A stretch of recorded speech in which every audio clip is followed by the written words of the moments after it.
با لبو میشه 2 تا دسر کاملا متفاوت برای میز یلدا درست کرد که هم خوشگلن و هم آسون.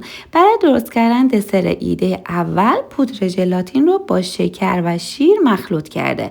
میذاریم روی حرارت کتری تا بنماری بشه. بهش وانیل و همینطور آب لبوی غلیظ رو اضافه کرده و مخلوط میکنیم تا رنگ دلخواهمون به دست بیاد. نیاز داریم به قالب کروی شکل که باید یک کوچولو چربشون کنیم و بعد مواد رو میریزیم داخلش و میذاریم شب تا صبح تا کامل ببنده. روز بعد به این راحتی کره ها جدا میشن و میتونیم به شکل انگور اونو داخل یه ظرفی بچینین و به عنوان برگ هم از جعفری یا گشنیز استفاده کنین. این دسر بی نهایت جذاب و خوشمزه است. سروش هم خیلی راحته و یه زیبایی خیلی خاصی به میز یلداتون میده.